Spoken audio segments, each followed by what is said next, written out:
The red light blinked once, twice, then settled into a steady pulse beneath the lacquered table where Joon-woo sat counting his empire in silence. Jennifer Miller's hand froze mid-pour, champagne bottle hovering over crystal flutes as her eyes locked onto the device taped to the underside of the VIP booth. 30 seconds. Maybe less. Her fingers moved before her brain could catch up, snatching a cocktail napkin and scrawling words that would either save a killer or get her killed.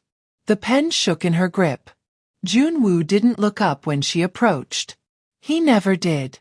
Men like him didn't acknowledge servers, didn't see the people who refilled their drinks and cleared their plates. Jennifer was a ghost in burgundy uniform, invisible by design, forgotten by necessity. Until now. She placed the folded napkin beside his untouched glass of soju, her voice barely breaking through the murmur of the Gilded Lotus's criminal elite. Sir. He raised his eyes, dark and cold as winter river stones, meeting hers with the intensity of someone who'd survived by reading every micro-expression, every tremor of fear. His gaze traveled from her brown eyes to her clenched jaw to the napkin that trembled between them. Bomb under your table. 30 seconds. Before she could step back, his hand shot across the table, fingers closing around her wrist with controlled force. Not brutal but absolute. The kind of grip that had crushed throats and signed death warrants. Who are you? His accent wrapped around the English words like silk over steel. Jennifer's pulse hammered against his palm, her professional mask cracking as the red light continued its countdown beneath their feet. Someone trying to keep you alive long enough to tip me. 20 seconds. His eyes narrowed, calculating, assessing whether this was betrayal or rescue. Then the table vibrated, a low hum that no one else seemed to notice. Jennifer Miller had worked at the Gilded Lotus for 8 months and 14 days. Long enough to know which high rollers were merely rich and which ones were monsters in bespoke suits. Long enough to understand that the underground casino's marble floors and gold leaf ceilings concealed something far more dangerous than illegal gambling. The city's deadliest men gathered here, laundering money through poker chips and sealed deals over aged scotch. Joon-woo was their king, the Korean syndicate boss whose name turned conversation to whispers. She'd noticed him the first night he walked in. Impossible not to. He moved through the casino floor like a blade cutting silk, 6 feet of controlled violence in an impeccably tailored navy suit. His dark hair was swept back from a face carved from granite and bad decisions, a thin scar tracing his left eyebrow like punctuation on an unfinished threat. The other servers avoided his section, making excuses, claiming other tables needed attention. Even Chen, the floor manager who ran the Gilded Lotus with an iron fist, became deferential in Joon-woo's presence. Jennifer never had the luxury of fear. Her younger sister Maya's medical bills didn't care about dangerous men or criminal empires. The hospital wanted payment whether Jennifer served water to accountants or gangsters. So she smiled, poured drinks, and made herself invisible to survive. Tonight, invisibility died the moment she spotted that blinking red light. Her training as an army medic before her discharge kicked in, pattern recognition, threat assessment, the calm that descends when seconds separate life from death. She'd seen IEDs in Kandahar. She knew what a remote detonator looked like. 10 seconds. Joon-woo's grip tightened on her wrist as understanding flooded his features. He stood in one fluid motion, pulling her with him, his other hand already reaching for something beneath his jacket. The casino's ambient noise continued around them, slot machines chiming, dice clattering, oblivious patrons laughing at tables 20 feet from annihilation. Move. His command was absolute. Jennifer's feet stumbled forward as he dragged her toward the kitchen service entrance, his body shifting to shield hers from the VIP section. 5 seconds. The kitchen door swung open. 4 seconds. Joon-woo's free hand hit the emergency exit bar. 3 seconds. Cool night air hit her face as they burst into the alley. 2 seconds. His arm wrapped around her waist, lifting her off her feet as he dove behind a reinforced dumpster. 1 second. The world turned white in thunder, the Gilded Lotus's back wall erupting outward in a bloom of fire and shattered glass.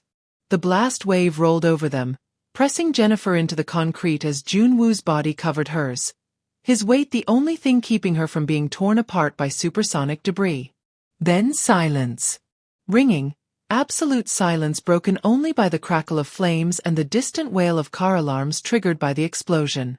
Jennifer's ears felt packed with cotton, her breath coming in shallow gasps as smoke filled the alley. Above her, Joon-woo remained perfectly still, his hand cradling the back of her head, protecting her skull from the pavement. When he finally moved, lifting himself enough to look down at her, his expression had shifted from cold calculation to something infinitely more dangerous. Recognition. Possession. Debt. "You're coming with me," he said, not a request but a declaration. His thumb brushed soot from her cheek with unexpected gentleness, a gesture that contradicted everything she knew about the man who just pulled her through hell's doorway. Behind them, the Gilded Lotus burned, screams echoing from the ruined entrance as survivors stumbled into the street. Whoever planted that bomb knew exactly where Joon-woo would be sitting. Someone wanted him dead badly enough to sacrifice an entire casino full of witnesses. And Jennifer Miller, the invisible waitress who'd worked double shifts to save her sister, had just become the only person who'd saved the city's most dangerous criminal. She'd seen his face in that moment of vulnerability, felt his pulse spike against her skin, witnessed the split second when even a man who built his empire on blood and fear thought he was going to die. That kind of knowledge didn't come without consequences.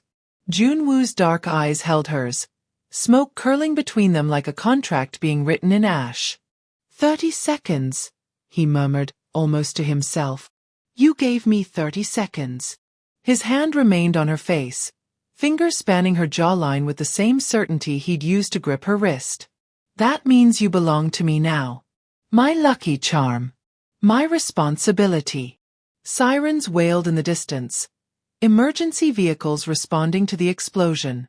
Joon-woo stood, pulling Jennifer to her feet with effortless strength, his suit torn and blood-stained but his posture unchanged. Unbroken. Already calculating his next move. Jennifer should have run. Should have flagged down the first police car and disappeared into witness protection. But Maya's hospital bills flashed through her mind, the medical debt that no legitimate job would ever erase. And beneath that practical calculation lay something else, a strange electric awareness of the man whose life she'd just saved. Joon-woo wasn't looking at her like a servant anymore. He was looking at her like a chess piece he'd just discovered could move in unexpected ways. Like a weapon he hadn't known he needed. "I have a sister," Jennifer heard herself say, her voice steadier than she felt. "She needs me." Joon-woo's expression didn't soften, but something flickered behind his eyes. Understanding, perhaps. Or recognition of leverage. "Then she'll be protected," he replied, already guiding her toward a black Mercedes that materialized from the shadows, driver silent and efficient. "Everything you care about will be protected. But you don't leave my sight until I know who tried to kill me tonight." The car door opened like a mouth, and Jennifer stepped inside, crossing a threshold she could never uncross. Behind them, the Gilded Lotus collapsed in on itself, a monument to her old life burning down to its foundation. 30 seconds had changed everything. 30 seconds had bound her fate to a man whose enemies would now become her enemies, whose empire would become her cage. As the Mercedes pulled away from the destruction, Joon-woo's hand found hers in the darkness of the back seat, his grip firm and possessive. "Tell me your name," he commanded softly. "Your real name." And Jennifer Miller, who'd survived by being nobody, by disappearing into the background of other people's dangerous lives, spoke her name to the king of the underworld and watched her invisibility burn away forever. The Mercedes smelled like leather and gunpowder. Jennifer's hands wouldn't stop shaking, adrenaline coursing through her veins in waves that made her teeth chatter despite the car's heated interior. Beside her, Joon-woo sat perfectly still, his phone pressed to his ear as he spoke rapid-fire Korean to someone on the other end. His tone was ice and razor blades, each syllable a threat or a command. Blood trickled from a cut above his temple where debris had caught him, but he didn't seem to notice or care. Jennifer's burgundy uniform was torn at the shoulder, white blouse beneath stained with soot and what might have been someone else's blood. She couldn't remember.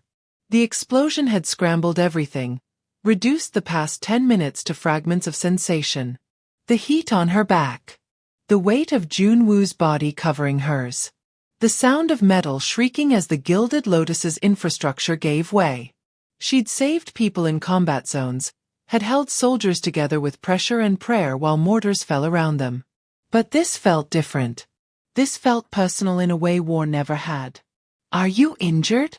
Joon-woo's question cut through her spiral. His phone call apparently finished. His dark eyes swept over her with clinical precision, the same way she'd assessed trauma patients. Looking for arterial bleeding, signs of shock, hidden wounds that killed slowly. Jennifer shook her head, not trusting her voice yet. Her ears still rang from the blast, a high-pitched whine that made his words sound distant and hollow. "Good." He leaned forward, tapping the driver's headrest twice. The man behind the wheel, silent as a ghost until now, nodded and changed lanes with practiced efficiency. They were heading away from the emergency vehicles, away from the chaos and questions that would follow an explosion in the city's most exclusive illegal casino. Jennifer watched the familiar streets blur past, each block taking her further from the life she'd built on minimum wage and determination. "Where are we going?" Her voice came out rougher than intended, throat raw from smoke inhalation. Joon-woo didn't answer immediately. Instead, he pulled a handkerchief from his jacket pocket, white silk embroidered with initials she couldn't read in the dim light. He pressed it against the cut on his forehead with one hand while the other remained on his phone, scrolling through messages that made his jaw tighten. "Somewhere safe," he finally said. "Somewhere whoever planted that bomb won't find you." The implications settled over Jennifer like a weighted blanket. She wasn't going home. Wasn't going to check on Maya at the hospital or grab clothes from her apartment. She was disappearing into Joon-woo's world, whether she wanted to or not. The man who'd been invisible to her for 8 months now controlled every aspect of her immediate future. "I need to call my sister." It wasn't a request, though she tried to make it sound like one. Joon-woo's eyes flicked to her, assessing, calculating whether she was a flight risk or simply responsible. Whatever he saw in her expression must have satisfied him because he pulled a second phone from his jacket, this one basic and untraceable, and handed it over. "Make it quick. Tell her you're safe but can't come home for a few days. Family emergency. Don't mention me or the explosion." Jennifer took the phone, their fingers brushing in the exchange. His skin was warm despite everything, steady where hers trembled. She dialed Maya's number from memory, each digit a small act of rebellion against the surreal nightmare her night had become. Maya answered on the third ring, her voice thick with sleep and medication. "Jen? It's almost midnight. What's wrong?" "Everything," Jennifer wanted to say.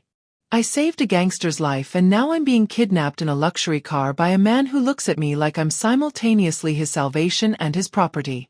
Instead, she forced calm into her voice, the same tone she'd used when Maya was 7 and afraid of thunderstorms. "I'm okay, baby girl. Something came up at work and I have to go out of town for a few days. I already talked to the hospital about your bills, everything's covered." The lie tasted like ash.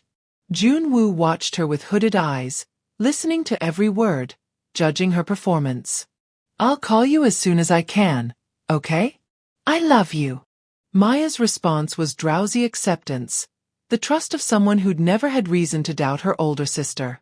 When Jennifer ended the call and handed the phone back, Joon-woo's expression had shifted almost imperceptibly. Less cold. More curious. "Your sister," he said, tucking the phone away. "What does she need?" It wasn't concern, not exactly. More like due diligence, the way a chess player studies the board before committing to a strategy. "Medical care that costs more than I make in a year." Jennifer met his gaze directly, tired of being afraid.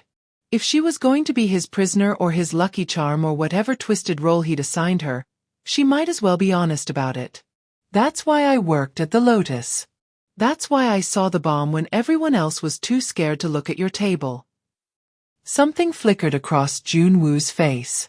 Respect, maybe. Or recognition of a desperation he understood. He'd built an empire on people's weaknesses, their needs and vices. Jennifer's loyalty to her sister was just another form of leverage, but at least it was clean. Uncomplicated. Her medical care will be handled, he said, as casually as if he were ordering coffee. Consider it payment for the 30 seconds you gave me. The Mercedes turned down a private drive, iron gates swinging open at their approach. Jennifer glimpsed manicured grounds and security cameras before the car pulled up to a modernist mansion that looked like it belonged in an architecture magazine. All glass and steel and money. Joon-woo's fortress. His kingdom. The driver opened her door and Jennifer stepped out into a world where the rules she'd lived by no longer applied. Where a waitress who'd saved a criminal's life became something else entirely. Something dangerous. Something valuable. Joon-woo stood beside her, blood still drying on his face, suit destroyed, but his posture unchanged. A king surveying his domain. Welcome to your new home, Jennifer Miller, he said, her name rolling off his tongue like a claim being staked. My lucky charm. My responsibility. His hand settled on the small of her back, guiding her toward the entrance with the same controlled force he'd used to drag her from the explosion. And until I find who tried to kill me tonight, you don't leave my sight. Jennifer woke to gunfire. Not the distant pop of fireworks or car backfires, but the unmistakable crack of automatic weapons that made her training override exhaustion. She rolled off the leather couch where she'd finally collapsed 3 hours ago, still wearing her ruined uniform, and hit the marble floor just as the guest room's window exploded inward. Glass rained down in glittering shards, followed by the acrid smell of gunpowder and something chemical. Smoke grenades. The compound's alarm system shrieked to life, red emergency lights strobing through the hallways. Jennifer's heart hammered against her ribs as she army crawled toward the door, staying below the sight lines. Her medic instincts screamed that she was unarmed, untrained for combat, completely unprepared for whatever nightmare had followed them here. Through the broken window, she heard shouting in Korean, then English. Find the girl. No witnesses. The girl. They meant her. Whoever planted the bomb at the Gilded Lotus knew she'd saved Joon-woo. Knew she was the only person who could identify them if she'd seen anything suspicious. Jennifer's mind raced back through the explosion's chaos, trying to remember faces in the casino before the blast. Had she noticed someone watching Joon-woo's table? Someone who didn't fit the usual criminal clientele? The memories were fragmented. Useless. The guest room door crashed open and Jennifer's scream died in her throat as she recognized the man filling the doorframe. Joon-woo, now dressed in black tactical gear that made him look less like a mafia boss and more like a special forces operative.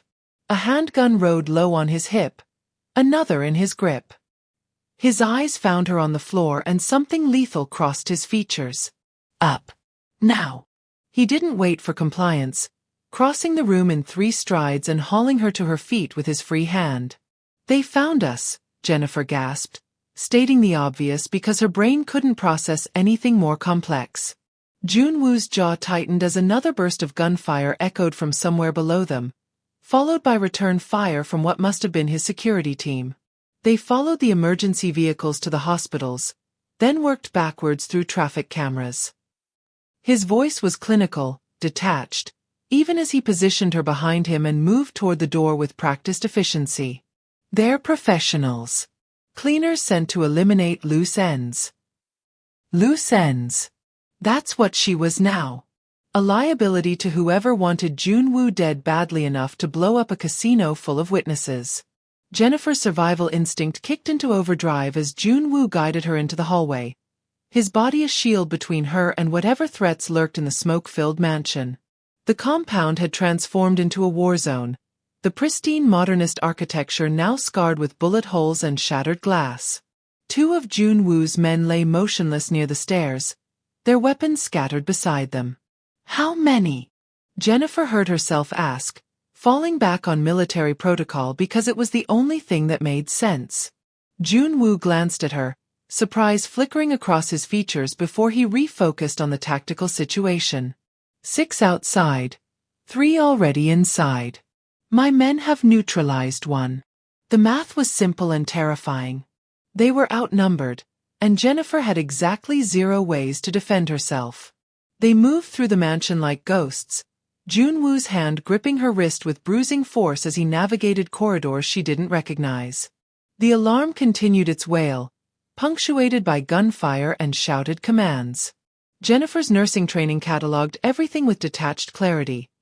The blood spray on cream-colored walls, the chemical burn in her throat from the smoke grenades, the way Joon-woo's pulse remained steady despite the chaos. He'd done this before. Survived attacks that would have killed normal men.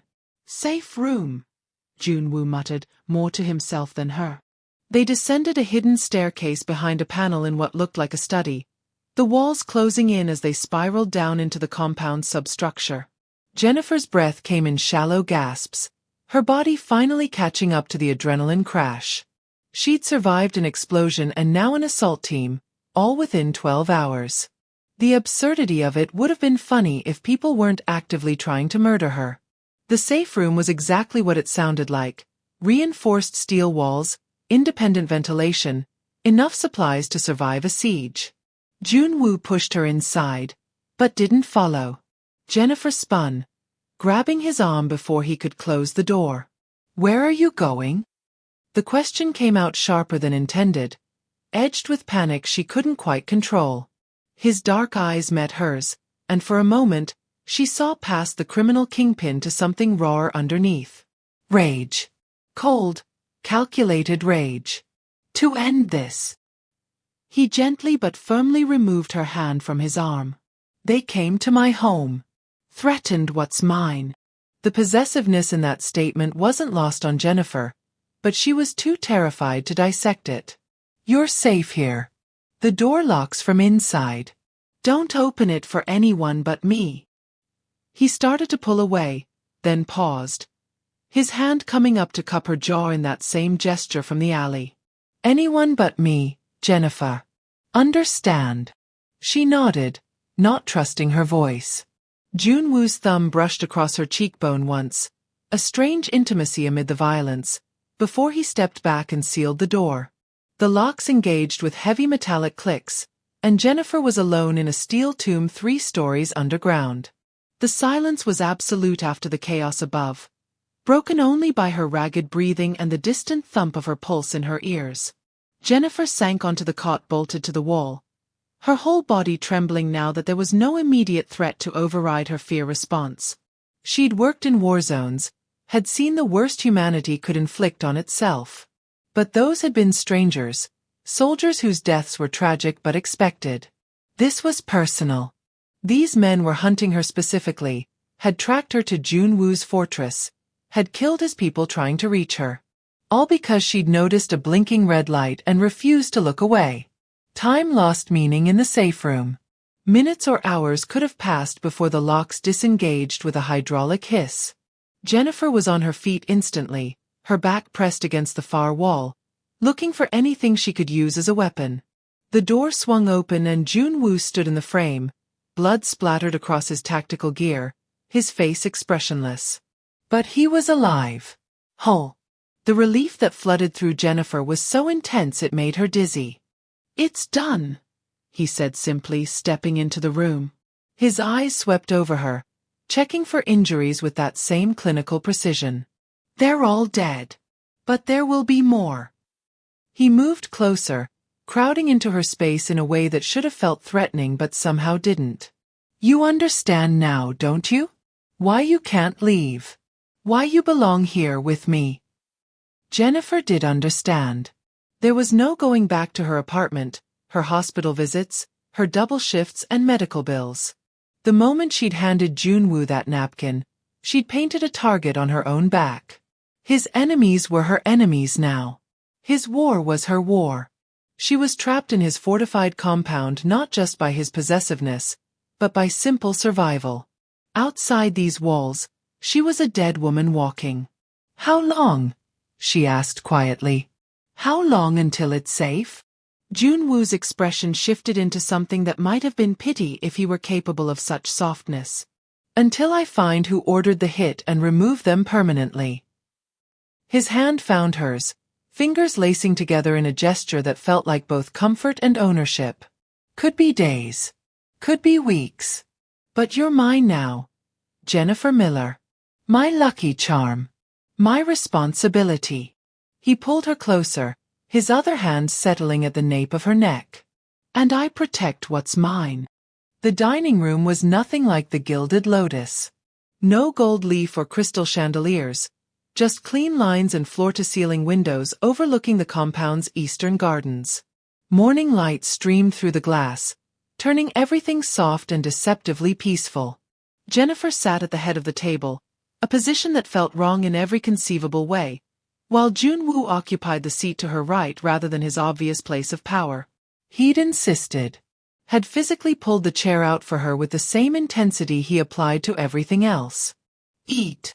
It wasn't a command, not quite, but close enough. The table held more food than Jennifer had seen in months. Fresh fruit, traditional Korean dishes she couldn't name, American breakfast items that looked absurdly normal given the circumstances. Her stomach growled traitorously, reminding her that she hadn't eaten since before her shift at the casino. A lifetime ago. Joon-woo watched her with dark, assessing eyes as she tentatively reached for toast, as if her choice of breakfast foods revealed something significant about her character. You don't have to treat me like a guest, Jennifer said, spreading butter with hands that had finally stopped shaking. I know what I am here. A liability you're managing until the threat is neutralized. The clinical language helped, made this nightmare feel like a tactical situation rather than a kidnapping. Joon-woo's expression shifted, something almost like amusement crossing his features before settling back into that controlled neutrality he wore like armor. Is that what you think? He leaned back in his chair, studying her with the same focus he'd used to scan for threats during the assault. That you're a liability? His fingers drummed once against the table's edge. A rare tell of agitation. Jennifer, you saved my life. In my world, that creates a debt that can never be fully repaid. You're not my prisoner. You're under my protection because I owe you everything. The words should have felt reassuring. Instead, they settled over Jennifer like a weighted blanket, suffocating in their implications. She'd read enough about organized crime to understand that debts and obligations were the currency of the underworld. But sitting across from Joon-woo in the morning light, watching him pour her tea with careful precision, she saw something else beneath the criminal kingpin exterior. Loneliness, perhaps. Or the exhaustion of a man who'd survived by trusting no one. The bomb, Jennifer said, changing the subject before his intensity could overwhelm her. And last night's attack. You said it was internal treachery? Joon-woo's hand paused mid-pour, tea steaming between them. When he met her eyes, the mask had cracked enough to reveal cold fury underneath. Not directed at her, but at whoever had violated the sanctity of his empire. My younger brother. The words came out flat, emotionless, but Jennifer heard the betrayal threading through them like poison. Min-ho. He's been consolidating power among the younger members of our organization, convincing them that my methods are outdated. Too cautious. Not profitable enough for the new generation. Joon-woo set the teapot down with controlled force. He wants to modernize, which means synthetic drug distribution, human trafficking, all the ventures I've kept us away from. Jennifer's stomach turned, her toast suddenly tasteless. She'd known Joon-woo was a criminal, had served him enough times at the Gilded Lotus to understand his influence. But hearing him draw moral lines in the sand of illegal activity was cognitively dissonant. So he tried to kill you. She stated it as fact rather than question. Joon-woo nodded, his jaw tight. The bomb was meant to look like a rival syndicate's work. Sloppy enough to spark a war, efficient enough to succeed. His eyes found hers again, and Jennifer saw the calculation happening behind them. But you noticed what my own security missed. A server with medical training and a soldier's instinct for danger. He leaned forward, closing the distance between them. Do you understand why I can't let you go, Jennifer? Why you're the most valuable person in my organization right now? Because I can identify the bomber if I saw them plant the device.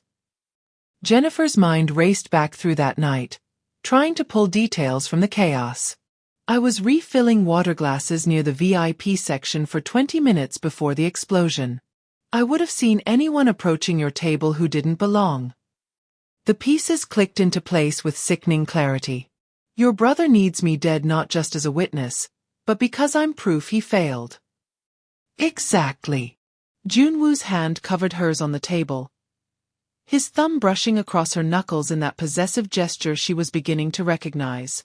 Which is why I need you sharp, healthy, and most importantly, willing to help me identify the traitors in my ranks. His grip tightened fractionally. I'm asking, Jennifer. Not commanding. You've already given me more than I had any right to expect. But if you're willing to stand with me against my brother, I'll make sure your sister receives the best medical care money can buy. I'll clear every debt you've ever accumulated. I'll give you a life free from the desperation that put you in that casino in the first place. It was a deal with the devil, wrapped in morning sunlight and Earl Grey tea. Jennifer studied Joon-woo's face, searching for deception and finding only brutal honesty. He needed her, truly needed her, in a way that had nothing to do with ownership and everything to do with survival. His organization was fracturing from within, and she was the unexpected weapon that could help him root out the cancer before it killed him. I want it in writing, Jennifer heard herself say, her voice steadier than she felt. My sister's care, guaranteed regardless of what happens to me.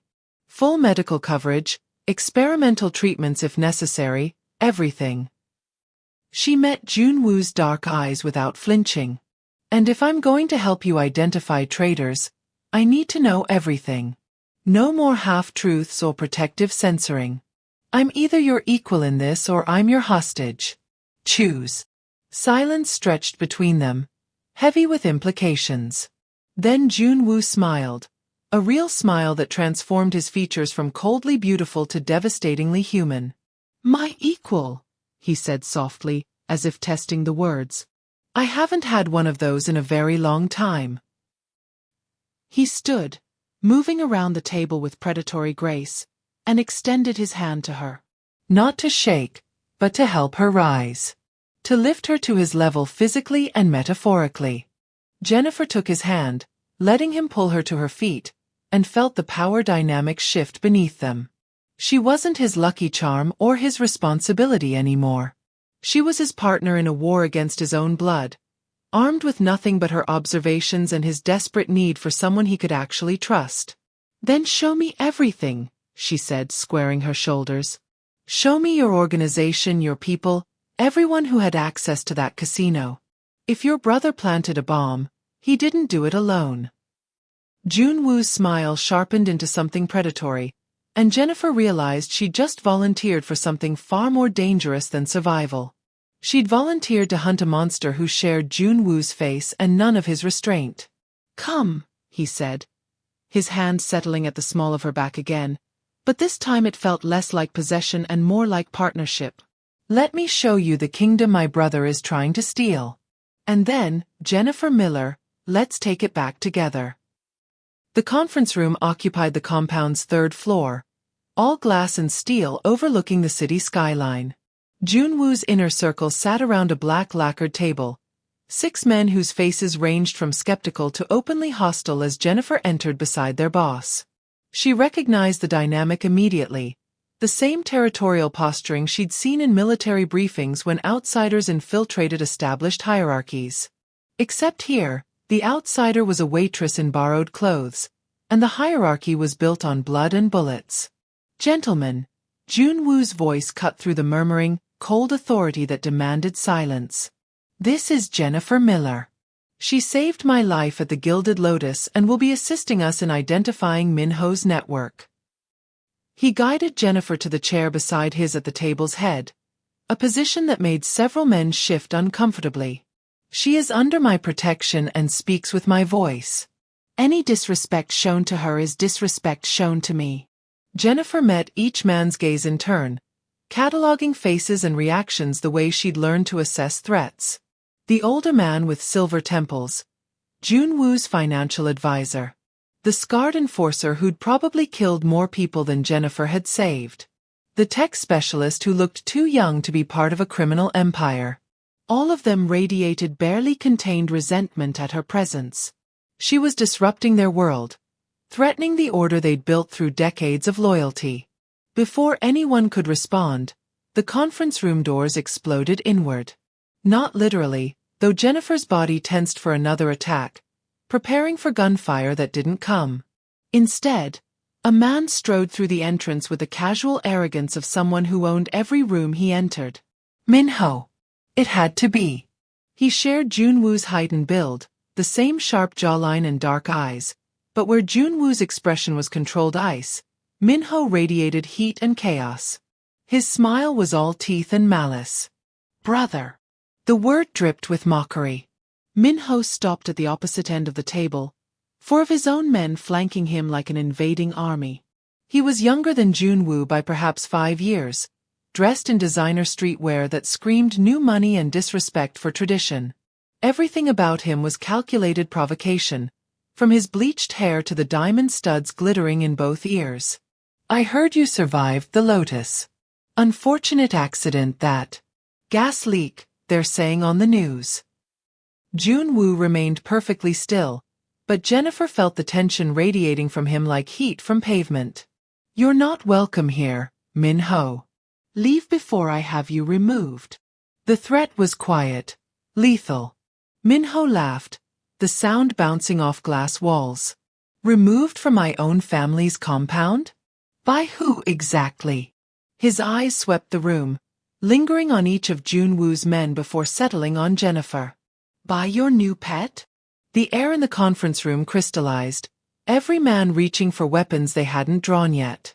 Jennifer forced herself to breathe normally, to not react to Min-ho's predatory focus. She'd dealt with hostile combatants before, men who saw women as targets or playthings. But Min-ho's gaze held something worse than simple misogyny. It held calculation. Recognition that she mattered to Joon-woo in ways that made her a weapon to be turned against him. Ah, Min-ho breathed, his smile widening. So the rumors are true. My brother, the untouchable king of our organization, has developed a weakness. He moved closer, circling the table like a shark scenting blood. A black waitress who handed you a napkin. How romantic. How utterly pathetic. He stopped directly behind Jennifer's chair, close enough that she could smell his cologne, expensive and cloying. Tell me, does she know what you are, Hyung? What you've done to maintain your precious empire? Joon-woo stood in one fluid motion, his hand moving to the weapon at his hip. Step away from her. Now. The command carried enough violence to make even Min-ho's men tense. But Min-ho just laughed again, trailing one finger along the back of Jennifer's chair without quite touching her. The gesture was intimate, invasive, designed to provoke. Or what? You'll start a war over a woman you've known for 3 days. Min-ho's voice dropped to a stage whisper meant to carry. The old guard won't follow you into civil war for this, brother. They're already questioning your judgment.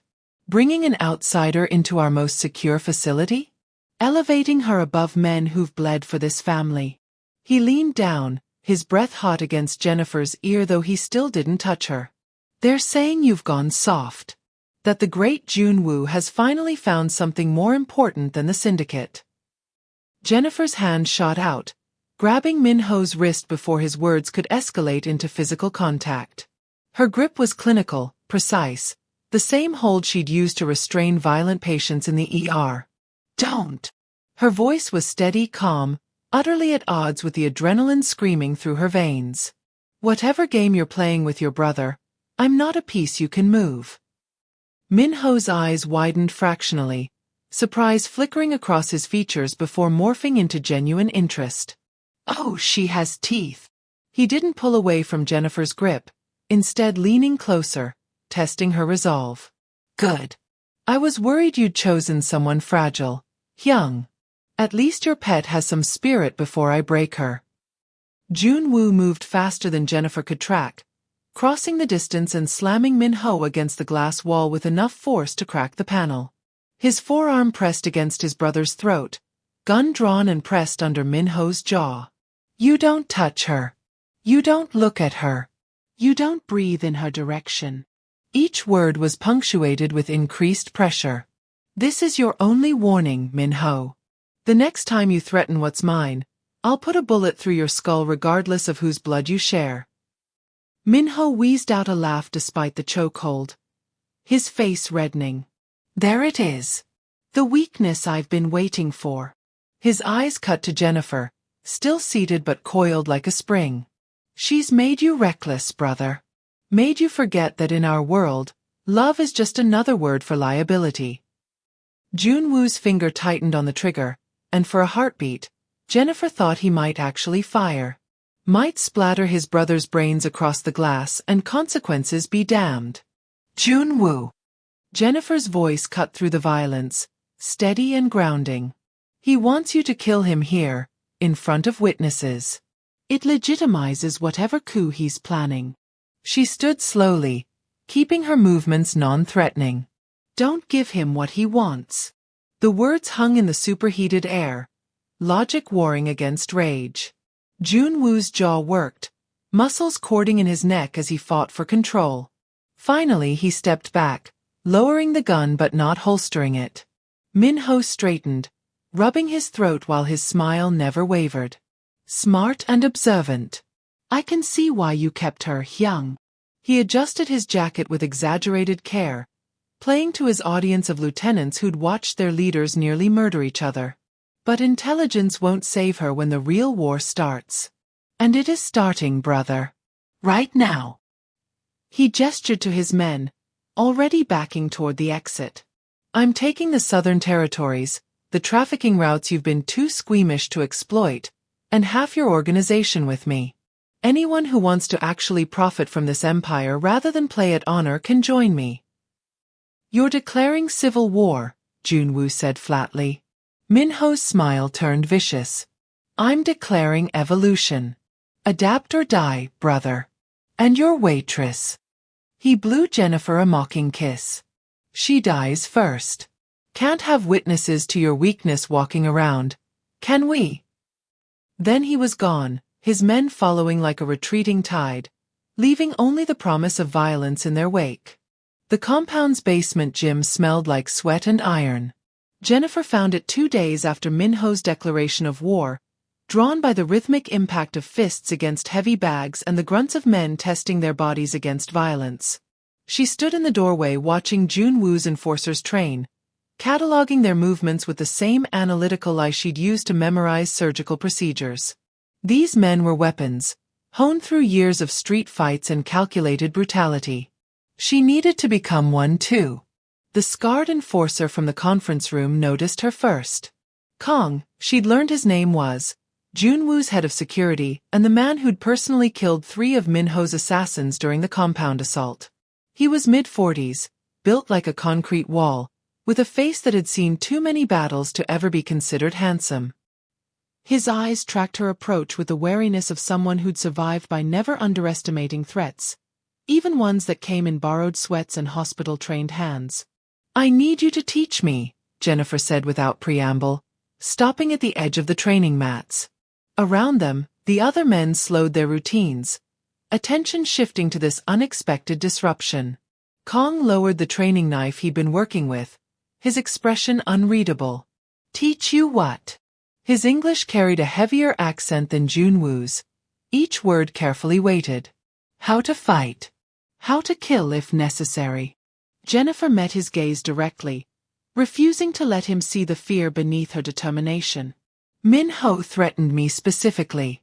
Made me a target. I won't be helpless when his people come again.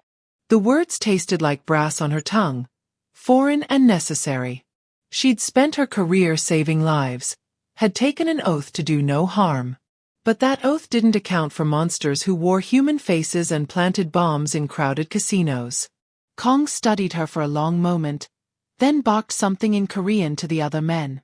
They dispersed like smoke, leaving the two of them alone in the training space. "Boss, know you're here?" It wasn't accusatory, just pragmatic. Jennifer shook her head. Joon-woo had been locked in strategy meetings since Min-ho's visit, coordinating with lieutenants who hadn't defected, shoring up territory that might turn. He was fighting a war on multiple fronts while she sat in guest rooms feeling useless. "He'll try to stop you," Kong observed, moving to a weapons rack and selecting 2 practice knives, rubber blades that could bruise but not kill. "He wants you protected, safe. Not training to become a soldier." Jennifer's jaw tightened. She'd spent 3 days watching Joon-woo's world fracture, listening to reports of territory lost and men killed in skirmishes. Every casualty was partially her fault, Min-ho's revenge for her survival and Joon-woo's attachment. "I'm already a soldier," she said quietly. "I served in Afghanistan as a combat medic. I know what war looks like, Kong. And I know that being protected only works until the protection fails." Her hands clenched at her sides, remembering the feeling of helplessness in the safe room, listening to gunfire and knowing she could do nothing. "I won't be that vulnerable again."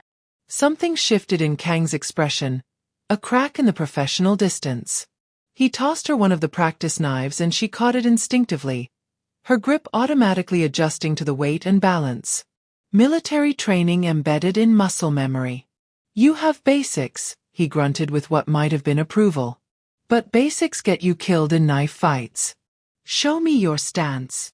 Jennifer positioned herself the way she'd been taught in basic combat training, blade held low and defensive.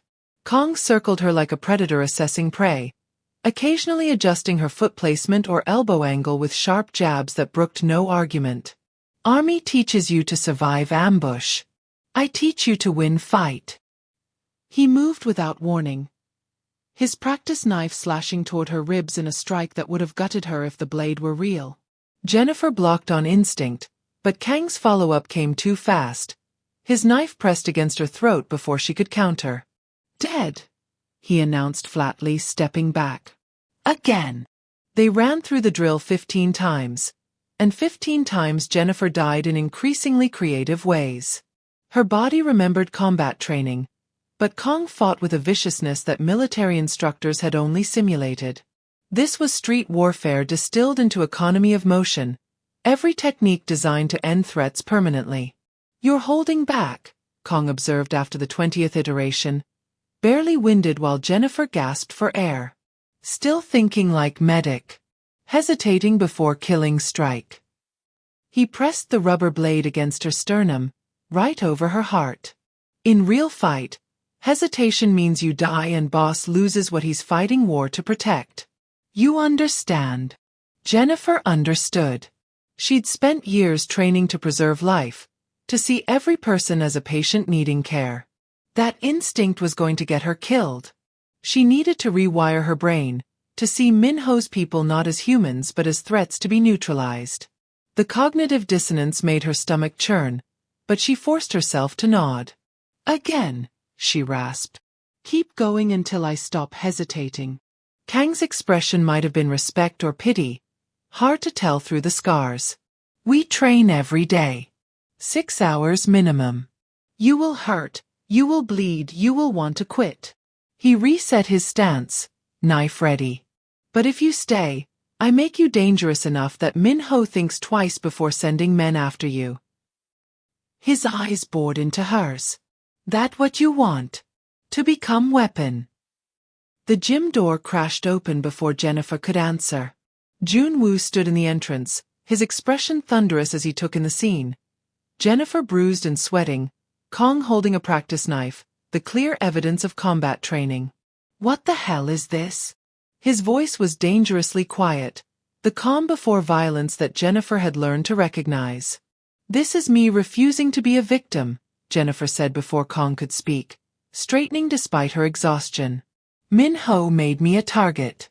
I'm making myself a threat." Joon-woo's jaw worked, fury and something else warring across his features. He crossed the gym in swift strides, gripping Jennifer's shoulders hard enough to bruise. "You don't need to do this. I have men whose job is protecting you." Until they can't. Jennifer held his gaze, refusing to back down even with his hands on her like a vice. Until Min-ho gets through your defenses again, and I'm alone with someone who wants me dead. What then, Joon-woo? Do I just accept it? Die quietly so you can avenge me? She saw the words land like physical blows, saw him flinch at the image of her death. I'm not asking your permission. I'm telling you what's happening. Silence stretched between them, heavy with implications. Then Joon-woo's hands gentled, sliding from her shoulders to cup her face with that same possessive tenderness that confused and grounded her. You're going to give me a heart attack, he muttered, almost to himself. His thumb brushed across her split lip, courtesy of Kang's elbow during a grappling drill. Stubborn, reckless woman. I learned from the best, Jennifer shot back, and despite everything, Joon-woo's mouth quirked into something almost like a smile. He looked past her to Kang, who'd maintained his position with the patience of someone who'd weathered many of his boss's storms. Train her properly. Full curriculum. His eyes cut back to Jennifer, dark and intense. But if she gets seriously injured, I'm holding you personally responsible. Kang bowed slightly, acknowledgement and dismissal in one gesture. Joon-woo's hands lingered on Jennifer's face a moment longer before he forced himself to step back. I have a meeting with the Northern Lieutenants. We'll discuss this later. It sounded like a threat and a promise. He started toward the exit, then paused. Jennifer? Don't die during training. I'd consider it extremely inconvenient. The words were casual, but his eyes held genuine fear before he turned and left. Kang waited until the door closed before speaking. He's in love with you. You know this, yes. Jennifer's breath caught, but she forced herself to refocus. Again, she said instead of answering, raising her practice knife. I want to run through that throat strike sequence until I can do it without thinking. Kang nodded slowly, recognizing deflection but respecting it. Good. Thinking gets you killed. Now show me your stance. The private dining room at Joon-woo's compound was designed for negotiations that ended in either alliance or bloodshed. Jennifer sat beside him at the long table, acutely aware that every man present had killed more people than she'd saved in her entire medical career. 2 weeks of training with Kang had left her body harder, faster, but nothing could prepare her for this.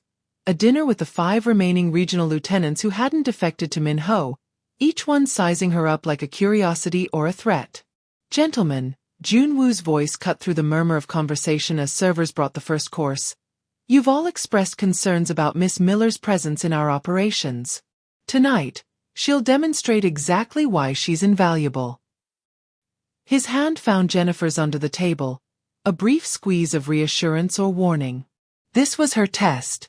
Prove her worth or lose the fragile respect she'd been building among his inner circle.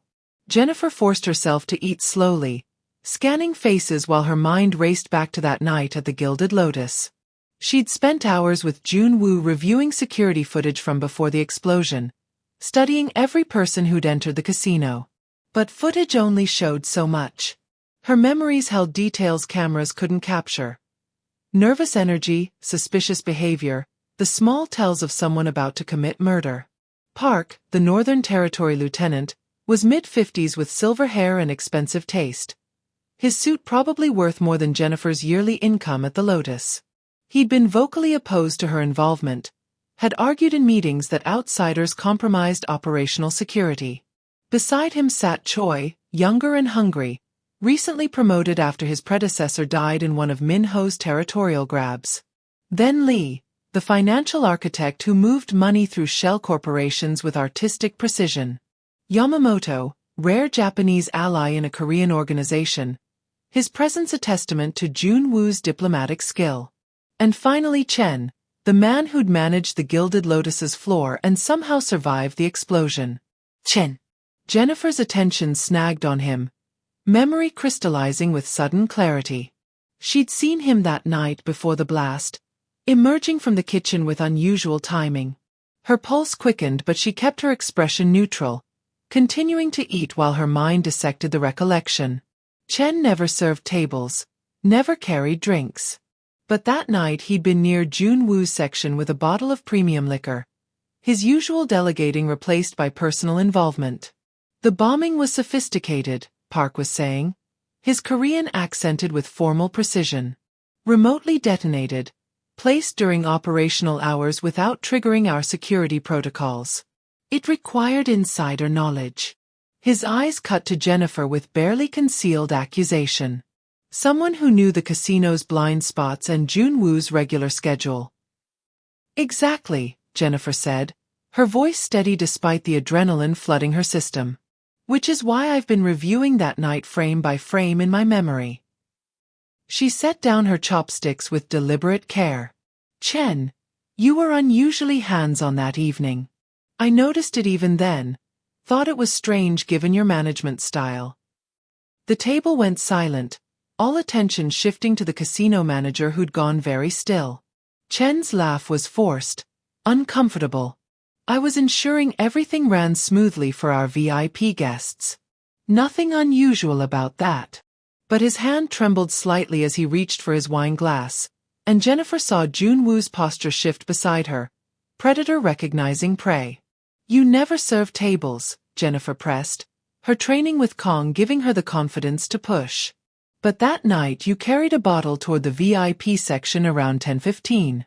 I remember because it struck me as odd enough to notice. Many things were odd that night, Chen countered, but sweat beaded at his temples. Memory is unreliable, especially under stress. Joon-woo's hand moved to his weapon with casual inevitability. Jennifer's memory saved my life. I'm inclined to trust it over your denials. His voice carried the weight of absolute authority.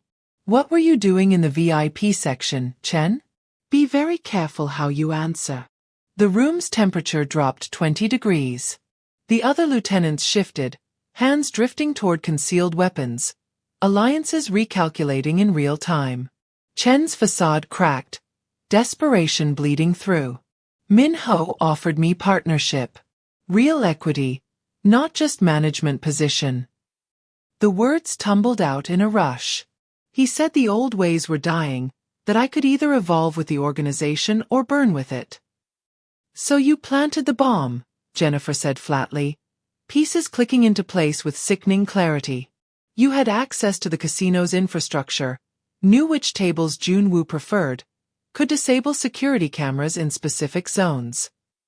Her hands clenched beneath the table, fury rising at this man who'd been willing to murder dozens for a promotion. How many people died because of your ambition? Chen's face twisted with resentment. Acceptable losses. Collateral damage in a necessary evolution. He looked at Joon-woo with something like pity. You're a dinosaur, Hyung. Your codes and honor are antiquated. Min-ho understands that power is the only currency that matters. His hand moved too fast, pulling a compact pistol from inside his jacket. But Jennifer was faster. 2 weeks of drilling with Kong had rewired her reflexes. She moved before conscious thought, grabbing the decorative knife beside her plate and throwing it with the precision of endless practice. The blade buried itself in Chen's forearm, making him drop the gun with a scream. Then Kong was there, materializing from his position by the door to slam Chen face, first into the table hard enough to crack the lacquered surface. The other lieutenants sat frozen, witnessing Jennifer's transformation from protected outsider to active threat. Joon-woo remained eerily calm, his gun now drawn and pressed against Chen's temple. Who else? The question was soft, deadly. How many others in my organization sold themselves to my brother? Chen wheezed, blood pooling from his mangled arm. Dozens. Maybe more. Min-ho's been recruiting for months while you played at being honorable. Joon-woo's finger tightened on the trigger, and Jennifer saw the calculation in his eyes. Execute Chen here, make an example, or extract information first. Boss, she said quietly, drawing his attention. He's more useful alive. For now. The words tasted like betrayal of every oath she'd taken, but this was the world she'd chosen.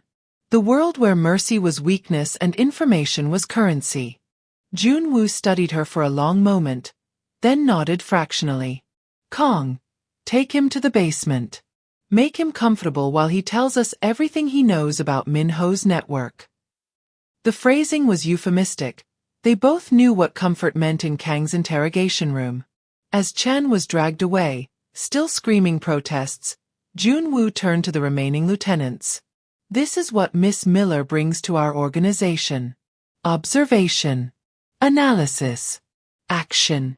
His hand settled on Jennifer's shoulder, possessive and proud. She identified a traitor who'd been operating under our noses for months. Anyone else questioning her value? Silence answered him, the kind that acknowledged shifted power dynamics. Park bowed slightly, conceding the point. The others followed suit, recognition and new wariness in their expressions.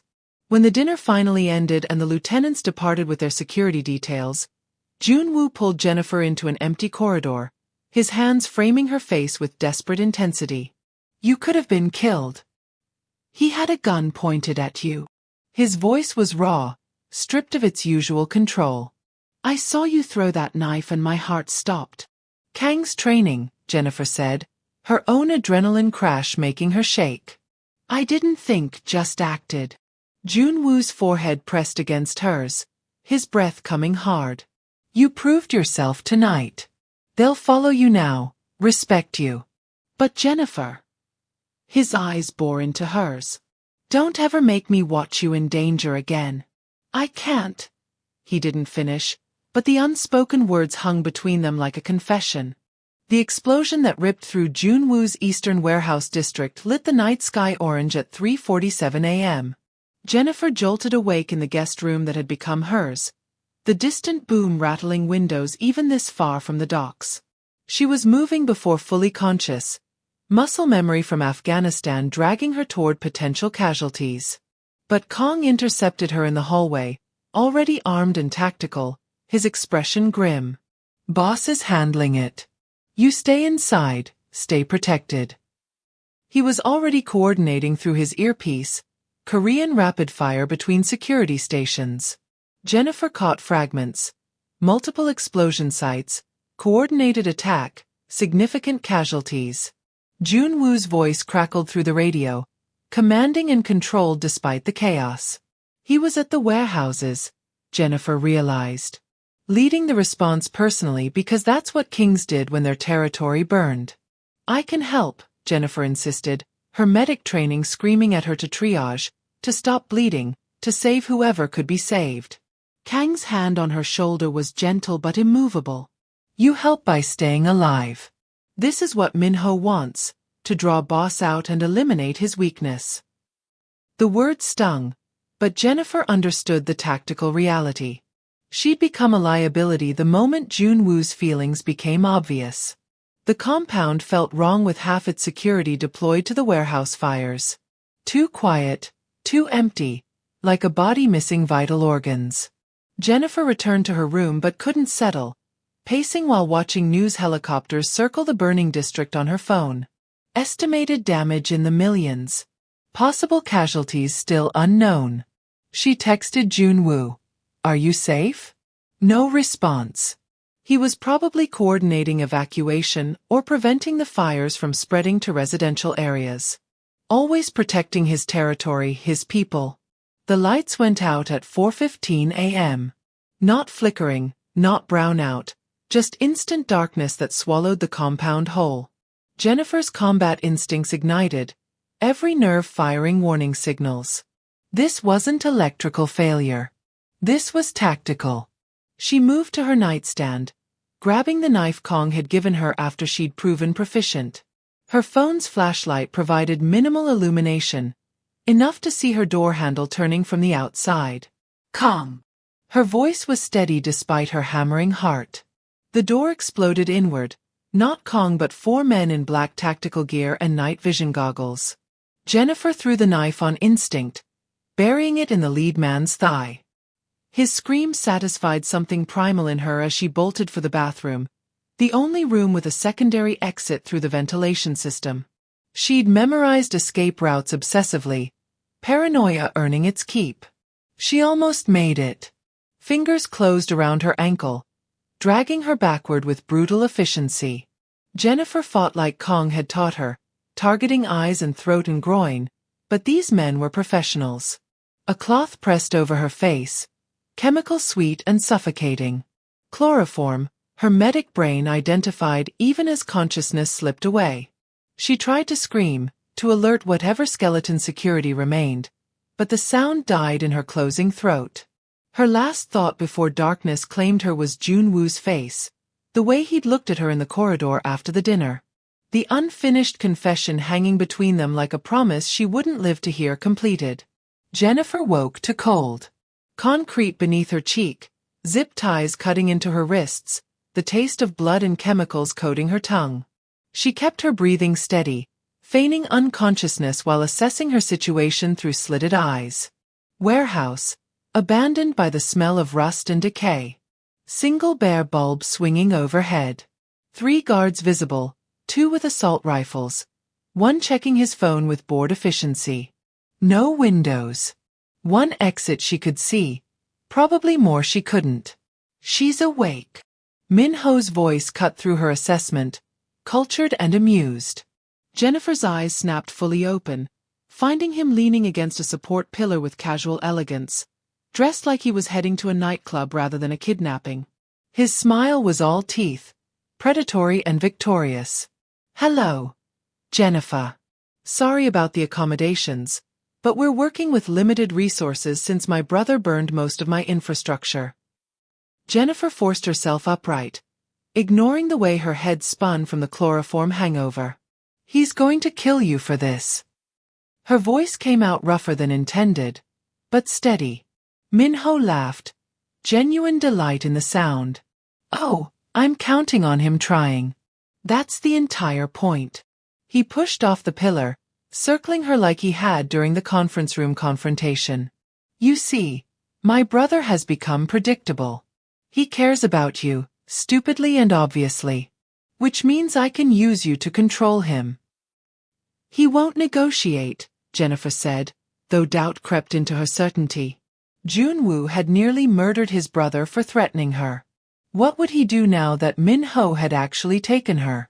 Min-ho crouched beside her, his expression shifting to something almost sympathetic. He will. Because deep down, my brother is soft. Always has been, hiding it under layers of cold efficiency. But you cracked that shell, made him feel things he'd buried for decades. His hand reached out, tucking a strand of Jennifer's hair behind her ear with mocking tenderness. He'll give me everything to get you back. The family seal, the organization, his territory. All of it. Jennifer jerked away from his touch, earning another laugh. Spirited until the end. I like that. Min-ho stood, brushing imaginary dust from his designer jeans. My brother should be receiving the video feed any moment now. I've taken the liberty of ensuring he can watch you in real time, see exactly how comfortable you are as my guest. He gestured to a camera mounted in the corner, red light blinking. Wave hello, Jennifer. Let him see you're alive. For now. The warehouse door crashed open and one of Min-ho's lieutenants rushed in, phone extended. Sir, the warehouse fires are contained. Joon-woo's redirecting his forces. He knows. Min-ho's smile widened. Perfect timing. Tell our people at the docks to prepare. My brother will come for her. Probably alone like the romantic fool he is. He looked back at Jennifer, his eyes glittering with malice. And when he does, I'll make him watch while I kill you. Let his last memory be his weakness destroying what he loves. Jennifer's mind raced through escape scenarios, tactical possibilities, anything Kong had taught her. But zip-tied and outnumbered in an unknown location, her options were devastatingly limited. She met Min-ho's gaze with all the defiance she could muster. You're underestimating him. Joon-woo didn't build his empire by being soft. Whatever you think you know about him, you're wrong. We'll see, Min-ho said, already moving toward the exit. I'm heading to the harbor to finalize our welcome party. Try not to escape. Jennifer. My men have orders to shoot you in the knees if you try anything heroic. He paused at the door, looking back with theatrical concern. And do try to stay alive until Joon-woo arrives. It won't be nearly as satisfying to break him if you're already dead. Then he was gone, leaving Jennifer alone with 3 armed guards and a camera broadcasting her captivity to the man who'd sworn to protect her. She tested the zip ties experimentally, feeling for weaknesses while her mind catalogued every detail of her prison. Joon-woo would come. She knew it with absolute certainty. The question was whether she'd be alive when he arrived, and whether his love for her would be the weapon that finally destroyed him. The harbor reeked of salt and diesel fuel, industrial decay mixing with the promise of violence. Jennifer stood at the edge of Pier 7, her hands still bound behind her back, Min-ho's grip iron-tight on her upper arm. Below them, black water churned against concrete pilings, deep enough to drown in and cold enough to stop a heart in minutes. Floodlights mounted on shipping containers turned the dock into a stage, every shadow carefully eliminated. Min-ho wanted perfect visibility for what came next. 20 of his men surrounded the pier, a show of force that screamed overcompensation. Jennifer counted weapons, exits, calculating odds that kept coming up 0.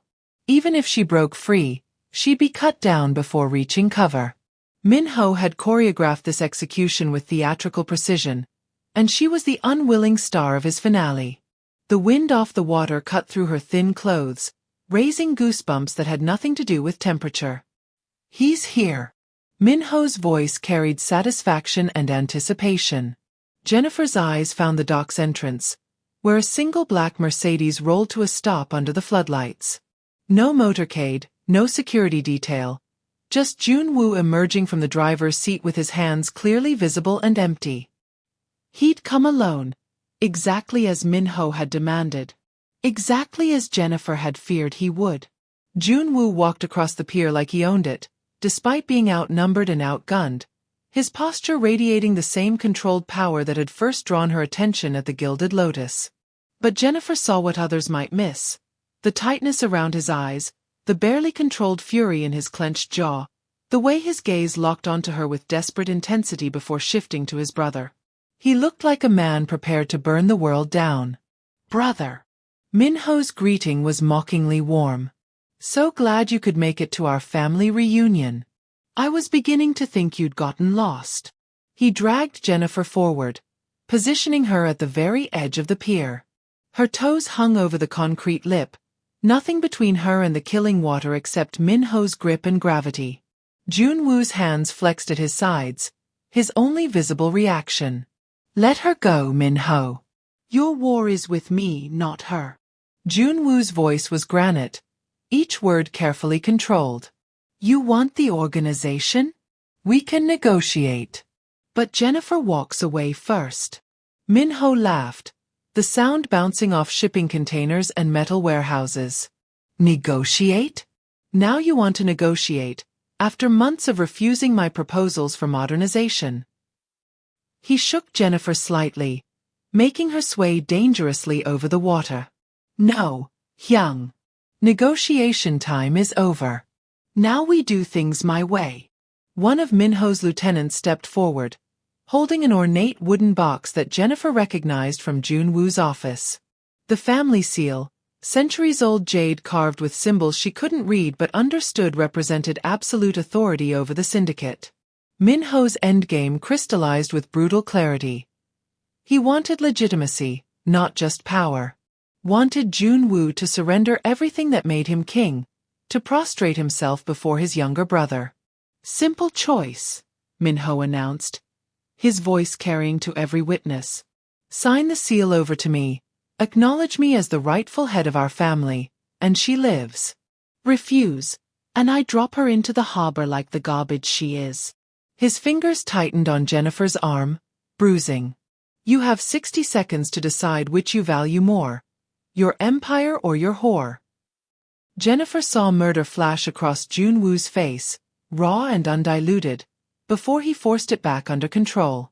If I sign, you'll kill us both anyway. I know you, Min-ho. Witnesses are liabilities in your new world order. His eyes met Jennifer's across the distance, and she saw apology and promise warring in their depths. Why should I believe you'll honor any agreement? You shouldn't. Minho's honesty was somehow more terrifying than deception. But at least this way she dies quickly rather than slowly. I'm offering mercy, brother. Take it or watch her drown. He shifted his grip, and Jennifer felt herself tipping backward, off balance. Minho's hand the only thing keeping her from falling. Her breath caught, adrenaline spiking so hard her vision tunneled. Wait! Joon-woo's command cracked like a whip. He moved toward the lieutenant holding the seal box, each step visible agony. Jennifer watched him reaching for the jade artifact that represented everything he'd built, everything he was. Watched him prepare to surrender his kingdom for her life. The realization hit her with physical force. He was actually going to do it. Going to destroy himself because Minho had correctly identified his one exploitable weakness. Don't! Jennifer's voice cut through the tension, steady despite her precarious position. Joon-woo, don't sign it. He'll kill us anyway, and your people need you. She met his eyes, trying to communicate everything she couldn't say aloud. The gratitude for saving her sister, the respect for his codes, the terrifying realization that she'd fallen in love with a man whose world was built on violence and honor in equal measure. Jennifer, Joon-woo's voice broke on her name, the mask finally cracking. I can't watch you die. I won't. His hand hovered over the seal box, trembling with the weight of impossible choice. Minho's smile widened, victory so close he could taste it. Touching. Really, Hyung, I'm almost moved by this display of weakness. Now sign the fucking document before I get bored and drop her anyway. The dock's floodlights exploded in synchronized destruction, plunging the pier into darkness so complete it felt solid. Jennifer reacted on combat instinct, dropping her weight and twisting out of Minho's surprised grip. She hit the concrete hard, rolled away from the pier's edge, and kept moving through the chaos of shouting men and gunfire. Kang's voice cut through her earpiece, a device she'd only just realized had been slipped into her ear during the confrontation. North side, 30 meters, stay low. Jennifer crawled through darkness toward salvation, her bound hands useless but her legs propelling her across concrete slick with seawater and oil. Behind her, Minho screamed orders, muzzle flashes illuminating glimpses of tactical warfare. Joon-woo hadn't come alone after all. He'd come with a plan. Hands grabbed her, and Jennifer nearly bit them before recognizing Kang's scarred face in the dim emergency lighting. He cut her zip ties with efficient brutality, pressing a knife into her freed hands. Boss is handling Minho. We extract you now. But Jennifer was already turning back toward the pier, toward the sound of Joon-woo's voice cutting through chaos, toward the man who'd been willing to sacrifice everything for her survival. No, she said, her voice carrying absolute certainty. I'm not leaving him to face this alone. Not after what he was willing to give up. Kang's expression shifted through surprise to resignation to something that might have been respect. Then we go back together, he growled, checking his weapon. But you stay behind me, understand? Boss will kill me himself if you die saving him. Jennifer gripped the knife Kong had given her, feeling its weight settle into familiar readiness. 2 weeks ago she'd been invisible, serving drinks and hoping no one noticed her existence. Now she was running back into a war zone to save a criminal kingpin who'd somehow become the most important person in her world. Let's go, she said, and together they plunged back into the darkness where Joon-woo was fighting for both their futures. Jennifer found Joon-woo locked in combat with his brother at the pier center, both men bleeding and brutal in their efficiency. Minho fought like a street brawler elevated by desperation, all wild strikes and raw fury. But Joon-woo moved with the precision of someone who'd been trained to kill since childhood, each block and counter calculated to end the threat permanently. They were mirror images caught in fratricidal violence, and Jennifer knew with sick certainty that only one would walk away. 30 seconds, she shouted over the gunfire, her voice cutting through the chaos. Both brothers froze, their attention snapping to her as she approached with Kong flanking her like a guardian shadow. Jennifer's eyes locked on Joon-woo, willing him to understand. "Remember what I taught you? What saved us at the Gilded Lotus?" His expression shifted, comprehension dawning through the combat haze. Min-ho used the distraction, his knife flashing toward Joon-woo's ribs in a killing strike. But Joon-woo was already moving, not away but toward Jennifer's position near the shipping containers. "Now," he barked at Kong, and the enforcer triggered something on his phone. The containers behind Min-ho's remaining men exploded outward in a cascading sequence. Not the explosive charges Min-ho had used on the warehouses, but flashbangs and smoke grenades Jennifer had helped acquire from her military contacts. 30 seconds of chaos. That's all they'd needed at the casino, and that's all they needed now. Min-ho's forces scattered in the sudden sensory assault, blinded and deafened, their tactical advantage obliterated by the same countdown that had started this entire war. Jennifer watched Joon-woo move through the smoke like a ghost, his knife finding throats and arteries with surgical precision. This was the man beneath the tailored suits, the killer who'd built his empire on calculated violence. Min-ho stumbled backward, disoriented, his earlier confidence evaporating as his men fell around him. He fired blindly into the smoke, bullets ricocheting off metal with deadly unpredictability. Jennifer dropped low, combat training overriding terror as she tracked his position through the haze. She had one shot at this, one chance to end the threat that had turned her life into a battlefield. Kang's knife felt right in her hand, an extension of 2 weeks' worth of training distilled into muscle memory and necessity. She moved before conscious thought could stop her, closing the distance while Min-ho was still blinded. Her knife found his wrist, the one holding his gun, slicing through tendon and making him drop the weapon with a scream that cut through the chaos. Then Joon-woo was there, materializing from the smoke with death in his eyes. He kicked Min-ho's legs out from under him, sending his brother sprawling across concrete already slick with blood and seawater. "It's over," Joon-woo said. His gun pressed against Min-ho's forehead with absolute finality. Around them, the smoke began to clear, revealing the carnage of their 30-second distraction. Min-ho's forces were neutralized, dead or dying or fled into the industrial maze of the harbor district. Only the brothers remained, locked in a moment that would define their legacy. Min-ho laughed through blood-filled teeth, defiant even in defeat. "Kill me then. Prove you're the monster everyone says you are." Jennifer saw Joon-woo's finger tighten on the trigger, saw the calculation in his eyes weighing justice against mercy. But she also saw the cost written across his features, the toll that killing his own blood would extract from whatever humanity he'd preserved. "Don't," she said softly, her hand settling on his shoulder. "He's not worth the guilt. Let him live with his failure. He tried to kill you." Joon-woo's voice was raw, stripped of control.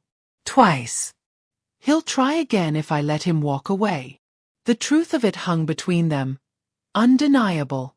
Min-ho would never stop, would never accept defeat while breath remained in his body. Jennifer understood that with the clarity of someone who'd spent 2 weeks learning how predators thought. But she also understood that executing his brother would destroy something essential in Joon-woo, would cross a line he couldn't uncross. "Then we make sure he can't," Jennifer said, meeting Min-ho's hate-filled gaze. "Exile.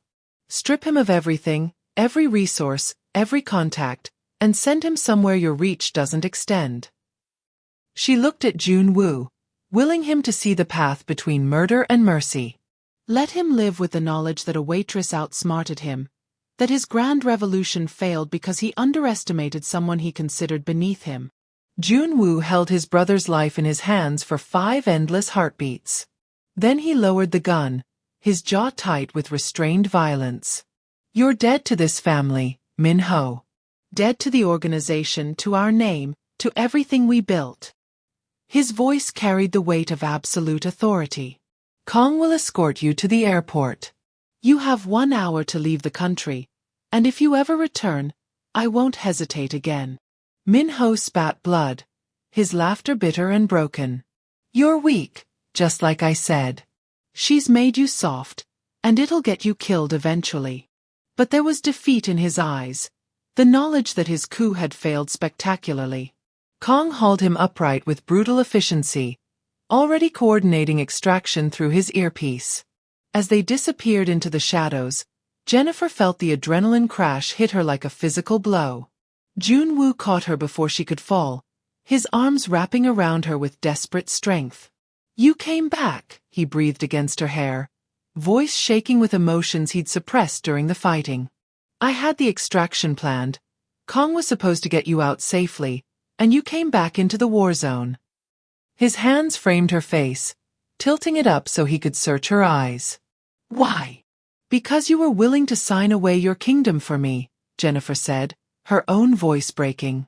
"Because in 30 seconds at the Gilded Lotus, we became something I don't have words for yet." She pressed her forehead to his, breathing him in beneath the smoke and blood. "Because I love you, and I'm tired of pretending that's not terrifying and true."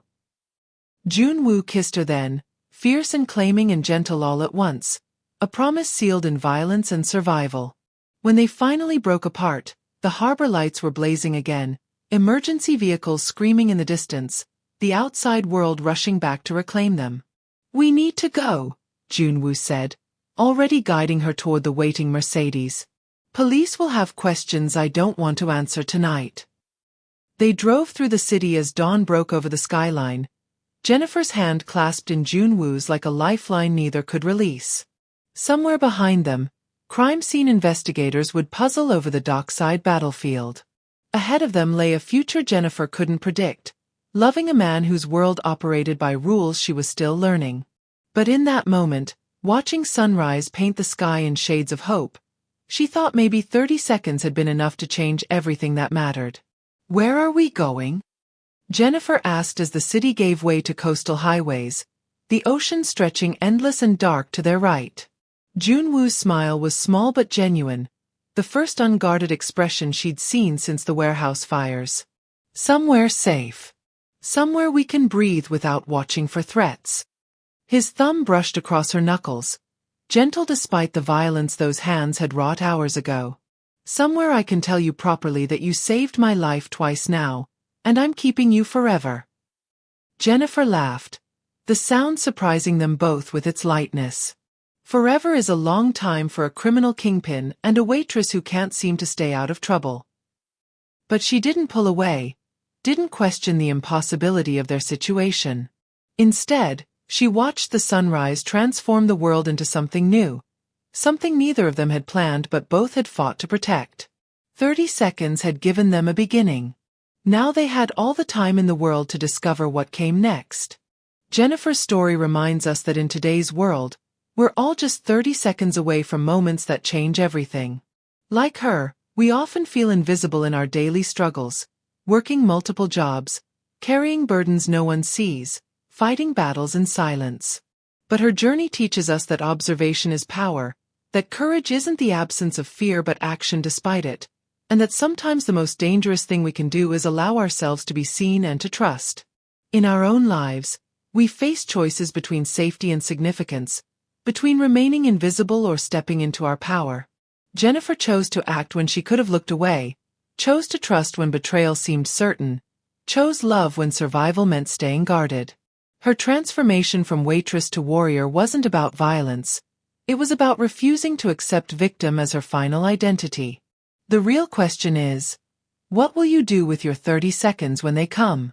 Will you hand someone the note that saves their life, even if it costs you your invisibility? Will you demand to be treated as an equal, even in spaces that tell you to stay small? If Jennifer's story moved you, if you saw yourself in her struggle or her strength, hit that subscribe button and join our community. Like this video if you believe courage can be found in the most unlikely places, and share it with someone who needs to remember their own power today. Drop a comment telling us your favorite moment. Was it the initial 30-second countdown, Jennifer's knife throw at the dinner, or the harbor confrontation where love proved stronger than empire? Remember, you're never just a waitress, just an employee, just invisible. You're 30 seconds away from becoming exactly who you're meant to be. Don't waste them.